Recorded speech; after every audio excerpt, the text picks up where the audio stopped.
नमस्कार दोस्तों, हमारे इस YouTube चैनल पृथक विचार में आपका स्वागत है। मैं हूं आपके साथ देवेंद्र वर्मा। दोस्तों, गज़ल गायक जगजीत सिंह का एक बड़ा फेमस गीत है जो आप सबने सुना होगा। वो है चिट्ठी ना कोई संदेश, जाने वो कौन सा देश जहां तुम चले गए। लेकिन बहुत ही कम लोगों को पता होगा कि इस दर्द भरे गीत को जगजीत सिंह ने जब गाया तो उसकी परिस्थितियाँ क्या थी। दरअसल यह गीत जगजीत सिंह ने गाया था अपने बेटे विवेक सिंह की मौत के बाद। विवेक सिंह एक भयंकर कार दुर्घटना में घायल हुए। उसके बाद उनकी मृत्यु हो गई। इस दुर्घटना ने इस परिवार पर यह असर डाला कि जगजीत सिंह की पत्नी चित्रा सिंह, जो उस समय गज़ल गायकी में खूब नाम कमा रही थी, उन्होंने संगीत से अपनी दूरी बना ली। जगजीत सिंह खुद काफ़ी लंबे समय तक इससे दूर रहे। उन्होंने जब वापसी की तब उन्होंने जब ये गीत गाया तो इसका दर्द उनके गायन में ऐसा छलका कि ये गीत तैयार हुआ। ये तो बात है अकेले जगजीत सिंह की कि किस तरह एक सड़क दुर्घटना ने इस परिवार को, एक हंसते खेलते परिवार को इतना दुख दिया कि इनकी बाकी जीवन एक तरह से अंधेरे में चला गया। तो दोस्तों, ये एक ऐसा कारण है जिस कारण में हमारे देश के लाखों परिवार प्रतिवर्ष इसके शिकार होते हैं और उनका जीवन हमेशा के लिए बदल जाता है। उन परिवारों के दुखों का कोई पार नहीं रहता और वो कारण है सड़क पर होने वाली दुर्घटनाएं। हमारे देश में सड़क दुर्घटनाओं का क्या हाल है, इसे जानने के लिए मैं आपके सामने रखता हूं सड़क परिवहन एवं राजमार्ग मंत्रालय की रिपोर्ट 2022 बताती है कि इस साल यानी सन 2022 में भारत में कुल 4,61,312 दुर्घटनाएं, उनमें 1,68,491 मौतें और 4,43,366 लोग घायल। अब इसी मंत्रालय की सन 2023 की रिपोर्ट। सन 2023 में सड़क दुर्घटनाओं में मरने वालों का आंकड़ा बढ़कर 1,73,000 मौत के करीब हो गया। ये आंकड़ा कोई छोटा आंकड़ा नहीं है मित्रों। इसका मतलब है हर दिन औसतन 474 मौतें, हर दिन 474। यानी आप इसको यदि आसान भाषा में समझना चाहें तो हर 3 मिनट में एक मौत। क्या ये स्थिति गंभीर नहीं है? और इन दुर्घटनाओं में 45% मौतें दुपहिया वाहन वालों की हुई। तो इन दुर्घटनाओं में जान गंवाने वाले अधिकतर लोग 18 से 45 आयु वर्ग के थे। अब आप सोच सकते हैं कि 18 से 45 आयु वर्ग वो वर्ग है जिसकी समाज को और परिवार को सर्वाधिक ज़रूरत होती है। हालांकि बच्चे भी काफ़ी मात्रा में रहे जिन्होंने इन दुर्घटनाओं में अपनी जान गंवाई, लेकिन 45% मौत दुपहिया वाहन चालकों की और सारे दुर्घटनाओं में जान गंवाने वाले लोग अधिकतर 18 से 45 आयु वर्ग के। ये बहुत चिंता की बात है। इस विषय पर कुछ ना कुछ विचार होना चाहिए कि आखिर ऐसा क्यों हो रहा है। साल दर साल सड़क दुर्घटनाओं में क्यों बढ़ोतरी हो रही है। और मित्रों, इसमें भी आश्चर्यजनक बात यह है कि 67% सड़क दुर्घटनाएं सीधी सड़कों पर हुई हैं। यानी सीधी सड़कों पर 67% दुर्घटनाएं हुई हैं, जबकि घुमावदार और खड़ी गड्ढों वाली सड़कों पर 13% के लगभग दुर्घटनाएं हुई हैं। ये एक आश्चर्यजनक बात नहीं लगती कि सीधी सड़कों पर इतनी ज़्यादा दुर्घटनाएं और घुमावदार, खड़ी या गड्ढों वाली सड़कों पर कम दुर्घटनाएं। इसी तरह WHO यानी वर्ल्ड हेल्थ ऑर्गेनाइजेशन दुनिया भर में होने वाली सड़क दुर्घटनाओं पर स्टडी करता है और फिर रिपोर्ट जारी करता है। WHO की रिपोर्ट दुनिया भर में होने वाली सड़क दुर्घटनाओं के लिए क्या कारण बताती है कि सड़क दुर्घटनाओं का सबसे मुख्य कारण तेज गति से वाहन चलाना, वाहन चलाते समय मोबाइल पर बातें करना या नशा करके, किसी भी प्रकार का नशा करके ड्राइविंग करना, सड़कों का असुरक्षित ढांचा, जर्जर और ओवरलोड वाहन। मृत्यु बढ़ाने वाले कारकों में सबसे बड़ा कारक घायलों को समय पर इलाज ना मिलना। यदि WHO की रिपोर्ट को भारत के विषय में देखें तो ये बहुत सटीक है। भारत में भी सड़क दुर्घटनाओं में तेज गति बहुत मुख्य भूमिका में है। हाईवेज पर या शहरी सड़कों पर सफ़र करते हैं तब आपने देखा होगा कि कुछ लोग अंधाधुंध तरीके से बहुत तेज़ गति में अपने वाहन चलाते हैं। तो जो कि WHO भी कहता है, सड़क परिवहन और राजमार्ग मंत्रालय भी कहता है कि वाहनों की तेज़ गति हमारे देश में और दुनिया में सड़क दुर्घटनाओं का मुख्य कारण है। इसके अलावा भारत के संदर्भ में कहें तो सड़क इंजीनियरिंग में हमारे यहाँ बहुत गंभीर खामियां हैं। ये त्रुटियां हैं इस तरह की कि आप देखते होंगे कि अभी कहीं हम जा रहे हों तो कहीं सड़क 2 लेन की है तो आगे जाके वो 4 लेन की हो जाती है, या 4 लेन की सड़क पर हम जा रहे हैं तो अचानक वो आगे 2 लेन की हो जाती है। और इसके अलावा सड़कों के किनारे, सड़क और उनके किनारों के बीच में बहुत अंतर है, ऊंचाई और नीचाई का।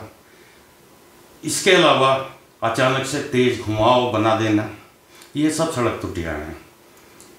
और इसके अलावा उन्हीं सड़कों पर अचानक से सामने आ जाने वाले गड्ढे और अनऑथोराइज्ड जगह जगह बने हुए स्पीड ब्रेकर, जिनकी ऊंचाई या जिनके डिजाइन का कोई लेना देना किसी सुरक्षा मानक नियम से नहीं है, इस तरीके के स्पीड ब्रेकर हमारे देश में बहुत आयात में है। इसके अलावा पुराने और बेहद जर्जर वाहन सड़कों पर दौड़ रहे हैं। इसके अलावा आप देखते होंगे कि अपनी क्षमता से ज़्यादा वजन भरकर वाहन चल रहे हैं। ओवरलोड वाहन हमारे देश में सड़क दुर्घटनाओं की एक मुख्य वजह है। इसके अलावा आपने देखा होगा कि विपरीत दिशा में ड्राइविंग करने वाले लोग सड़क दुर्घटनाओं का बहुत बड़ा कारण है। और विपरीत दिशा में वाहन चलाना ये सर्वाधिक सबसे ज़्यादा गंभीर सड़क दुर्घटनाओं का कारण है। आम सड़क दुर्घटनाओं से आमने सामने होने वाली टक्कर बहुत ज़्यादा खतरनाक होती है और जानलेवा होती है, क्योंकि उसका कारण है कि विपरीत दिशा से आने वाले 2 वाहन एक ही बिंदु पर टकराते हैं तो उनकी गति लगभग दोगुनी हो जाती है।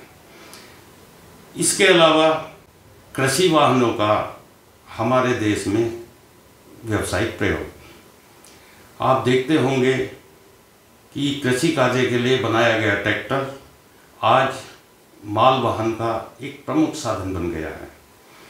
माइनिंग के काम में हजारों की तादाद में ट्रैक्टर लगे हैं, ईंट भट्टों पे बहुत ट्रैक्टर लगे हैं, रेत, बजरी, बदरपुर यानी कि निर्माण सामग्री की ढुलाई में ट्रैक्टरों का बहुत बड़े पैमाने पर उपयोग हो रहा है। ट्रैक्टर वाहन को बनाया गया है कृषि कार्य के लिए। इनकी ट्रालियों का कोई साइज आज तक निर्धारित नहीं हुआ है। आप देखते होंगे कि ट्रैक्टर के आकार से बहुत ज़्यादा बड़ी ट्रालियां लेकर लोग सड़कों पर घूम रहे हैं। इसके अलावा ट्रैक्टरों में कॉमर्शियल प्रयोग को देखते हुए इन्हें बनाने वाली कंपनियों ने इनकी स्पीड भी बहुत ज़्यादा बढ़ा दी है। और ट्रैक्टर हमारे यहाँ कॉमर्शियल यूज़ में क्यों बढ़ते जा रहे हैं, उसका सबसे बड़ा कारण है कि सरकार ट्रैक्टर की खरीद पर सब्सिडी देती है। इसके अलावा ट्रैक्टर पर रोड टैक्स भी नहीं लगता है, और साथ ही हाईवेज पर या टोल नाकों पर ट्रैक्टर पर कोई टोल भी नहीं लगता है। तो ये हर तरफ से फायदे का सौदा दिखाई देता है। तो लोग कॉमर्शियल वाहन की जगह ये कृषि वाहन खरीद कर और इसको कॉमर्शियल यूज में सरेआम चला रहे हैं। एक कारण और भी है कि ट्रैक्टर स्थानीय लोगों के होते हैं। ये ज़्यादा से ज़्यादा 20, 30, 40, 50 किलोमीटर तक के दूरी तय करते हैं और लोकल लोगों के होते हैं। इन ट्रैक्टर ट्रालियों में आप देखेंगे तो पाएंगे कि इनमें सुरक्षा का, दूसरे की सुरक्षा या सड़क दुर्घटनाएं रोकने के कोई प्रयास नज़र नहीं आता। आपको ट्रैक्टर में ना तो टेल लाइट मिलेगी, कोई भी आपको कोई रेडियम लाइट जैसी चीज़ भी नहीं मिलेगी, जिससे रात के समय, कोहरे के समय, धुंध के समय सड़क पर चलने वालों के लिए ये ट्रैक्टर ट्रालियाँ काल बन जाती हैं। इसके अतिरिक्त सड़कों किनारे खड़े होने वाले वाहन, मालवाहक वाहन, जैसे कि आपने देखा होगा हाईवेज पर या राज्य मार्गों पर आपने देखा होगा कि सड़क किनारे बहुत बड़ी संख्या में बड़े मालवाहक वाहन ट्रैक्टर जैसे सड़क किनारे खड़े होते हैं। वो ब्रेक डाउन की वजह से भी खड़े हो सकते हैं, या वो ड्राइवर की ज़्यादा थकान होने के कारण वो सड़क किनारे लगाकर सो जाते हैं और इस तरह से वो सड़क किनारे वाहन रात को खड़े हो जाते हैं या धुंध या कोहरे में खड़े होते हैं। उनसे टकराकर बहुत दुर्घटनाएं होती हैं। हमारे यहाँ सड़क डिजाइन में कभी इस बात का विचार शायद ही किया जाता हो कि सड़क किनारे कुछ जगह इस तरह के वाहनों के लिए छोड़ी जाए ताकि वो सड़क से हटकर और वहाँ अपनी गाड़ियाँ पार्क कर सकें। उसका नतीजा है कि बहुत बड़ी तादाद में लोग बाग इस तरह की दुर्घटनाओं का शिकार होते हैं।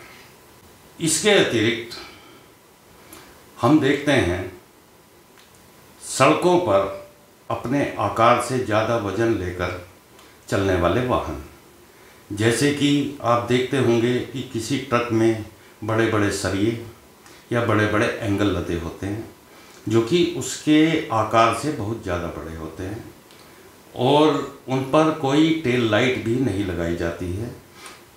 उनसे अचानक आदमी उनके सामने आ जाता है या वो ब्रेक लगाते हैं तो उनके पीछे चलने वाले लोग उनकी चपेट में आ जाते हैं।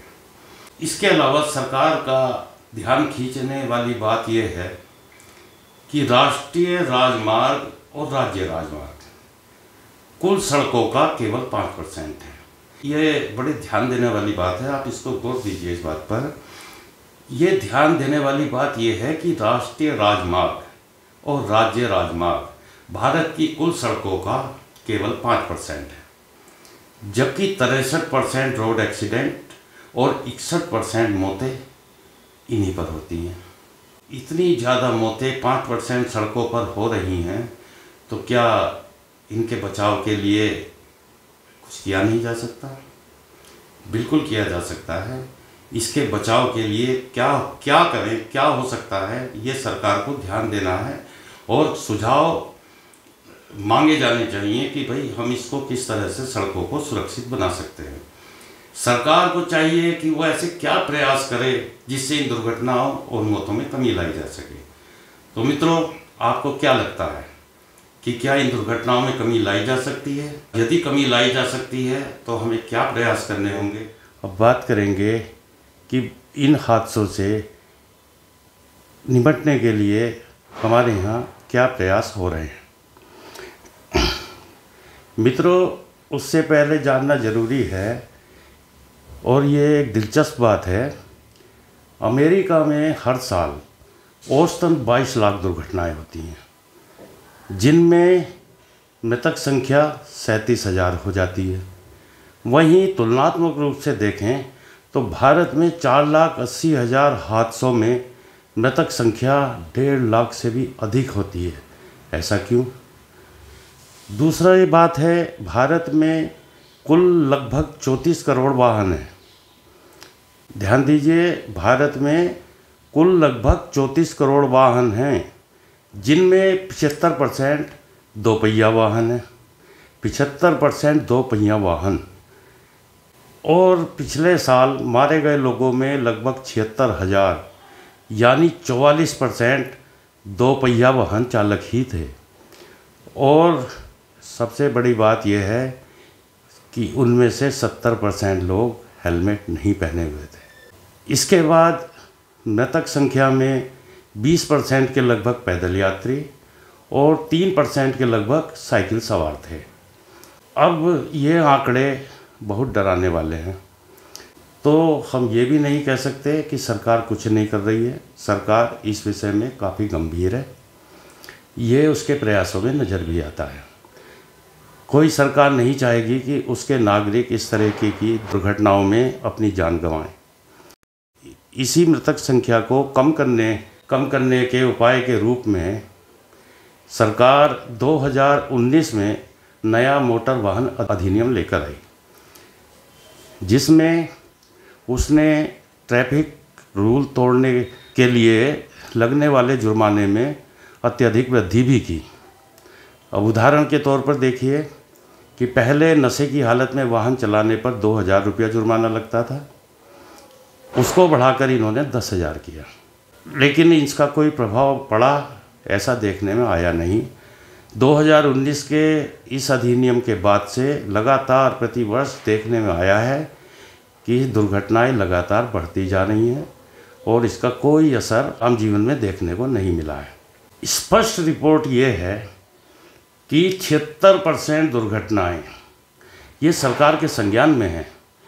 स्पष्ट रिपोर्ट है कि 76% दुर्घटनाएं ओवर स्पीडिंग की वजह से होती हैं, नशा और गलत साइड में गाड़ी चलाने से होती हैं। यदि इन्हें दुरुस्त कर लिया जाए तो हादसों को काफ़ी कम किया जा सकता है, ऐसा मुझे लगता है। अब चूँकि सड़कें हैं, वाहन हैं, हादसे तो होंगे, लेकिन हादसों को कम करने के लिए हम क्या कर सकते हैं, सरकार क्या कर सकती है, हमें ध्यान उस पर देना चाहिए। दोस्तों, घायल होने के बाद, दुर्घटना में घायल होने के बाद सबसे ज़्यादा महत्व होता है गोल्डन आवर का। अब ये गोल्डन आवर क्या है? किसी भी दुर्घटना के बाद के 60 मिनट इतने महत्वपूर्ण होते हैं कि उनको गोल्डन आवर कहा जाता है। इस दौरान यदि घायलों को जल्द से जल्द मेडिकल ट्रीटमेंट मिल जाए, कारगर मेडिकल ट्रीटमेंट मिल जाए, तो काफ़ी मौतों को रोका जा सकता है। उसके लिए उन्नत लाइफ सपोर्ट वाली एम्बुलेंसेस और आधुनिक अस्पताल ये चाहिए होते हैं। तो दोस्तों, उन्नत लाइफ सपोर्ट एम्बुलेंस को यदि हाईवेज पर थोड़ी थोड़ी दूरी, जैसे 10 से 15 किलोमीटर की दूरी पर तैनात कर दिया जाए तो काफ़ी लोगों को समय से इलाज मिल सकता है, उन्हें अस्पतालों में पहुंचाया जा सकता है, ट्रामा सेंटरों में पहुंचाया जा सकता है।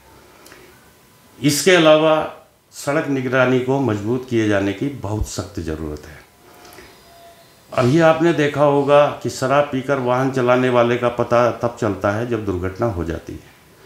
दुर्घटना के बाद पता लगता है कि वाहन चालक नशे में था। इन चीज़ों को सड़क निगरानी द्वारा ही काबू किया जा सकता है। इसके अलावा जिस तरह सरकार ने जुर्माना बढ़ाकर देखा है, ट्रैफिक रूल का उल्लंघन करने वालों पर जुर्माना बढ़ाने का कोई असर दिखाई नहीं दिया है, तो इसके लिए सरकार को अब दंडात्मक प्रयास करने होंगे। हेलमेट पहनना अनिवार्य है, सुप्रीम कोर्ट का भी आदेश है, सरकार भी कहती है, जन जागरूकता अभियान भी चलाए जाते हैं, लेकिन हेलमेट पहनना आज भी लोगों को अपनी शान के खिलाफ लगता है। तो सरकार ऐसा क्या करे कि बिना हेलमेट कोई भी व्यक्ति वाहन ना चला सके। इसके अलावा हमारे यहाँ घटिया गुणवत्ता के हेलमेट भारी मात्रा में बिकते हैं, जिनका होना ना होना एक बराबर है। ऐसे हेलमेट पर सरकार को नकेल कसनी होगी। लोगों को हेलमेट पहनना अनिवार्य बनाने के लिए जो भी प्रयास करने हो वो सरकार करे। बिना हेलमेट पाए जाने पर कड़ी दंडात्मक कार्रवाई हो। इसके अलावा सड़क पर अराजकता फैला रहे लोगों को, ओवर स्पीडिंग कर रहे लोगों को, नशे में गाड़ी चला रहे लोगों के खिलाफ भी दंडात्मक कार्रवाई हो। यदि इन कारणों को दुरुस्त कर लिया जाए तो हादसों को काफ़ी कम किया जा सकता है। और अंततः लोग खुद भी जागरूक बने और सड़कों पर अनुशासित व्यवहार करें। अकेले सरकार ही सब कुछ कर देगी ऐसी सोच से बाहर निकलें। आपका जीवन बहुत कीमती है और जो 70% लोग हेलमेट नहीं पहनने के कारण मारे गए या जो 76,000 लोग दुपहिया वाहन चालक मरे, ये लोग निम्न वर्ग और निम्न मध्यम वर्ग के ही हैं, कामकाजी लोग हैं। इनकी मौत के बाद परिवार टूट जाते हैं, बहुत आर्थिक दिक्कत में आ जाते हैं। इसलिए लोगों को भी विचार करना होगा, लोगों को अपनी जान की कीमत समझनी होगी। तो दोस्तों, आप क्या सोचते हैं, क्या सड़क हादसों में कमी लाई जा सकती है? मुझे तो लगता है कि कुछ प्रयास सरकार करे और कुछ प्रयास अगर नागरिक करें तो इन हादसों को काफ़ी हद तक कंट्रोल में लाया जा सकता है। तो दोस्तों, आपको ये वीडियो कैसा लगा इस पर कमेंट करें, और अगर आपको इस वीडियो के कंटेंट पसंद आ रहे हैं तो आप कृपया इसको सब्सक्राइब करें और इसको शेयर भी करें। तो दोस्तों, आज के लिए इतना ही। नमस्कार।